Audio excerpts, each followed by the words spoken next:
This is part of the one-to-one series of Inform, where we spend some time with leaders in the commodity sphere. And today we're spending some time with Louis Hopper of Engelhart. Now, Louis is the leader of the energy platform here, and we are today in rainy Stamford, and we are in Engelhart's offices. So, good morning. Thanks for coming by.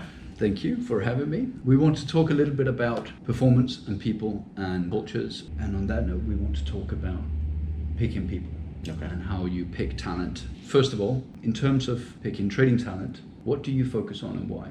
Obviously, I think that one of the things you have to focus on is how any individual is going to fit on a team.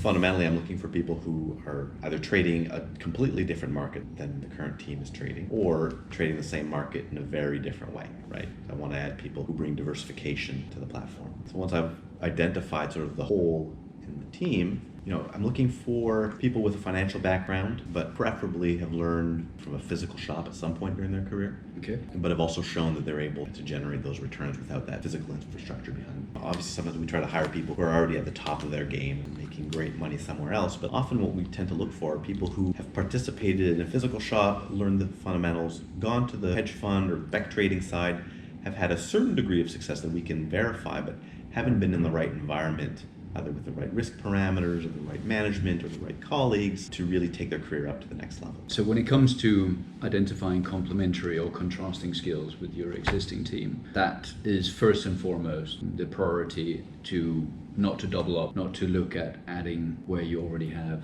capability. Right, and I know that's actually an approach that a lot of shops will use, right? They'll add duplication almost in a sort of a survival of the fittest mentality, right? And I understand where that comes from, but I think that is ultimately counterproductive. Okay.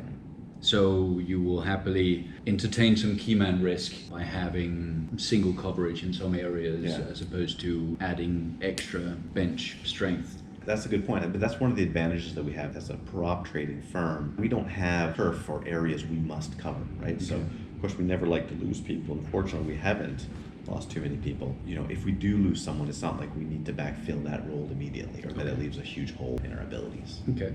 All right. Louis, thank you for your input. Great. And your time. You're welcome. And the invite. Much appreciate your insights. Great. Thank you for that. Thanks a lot, Jacob.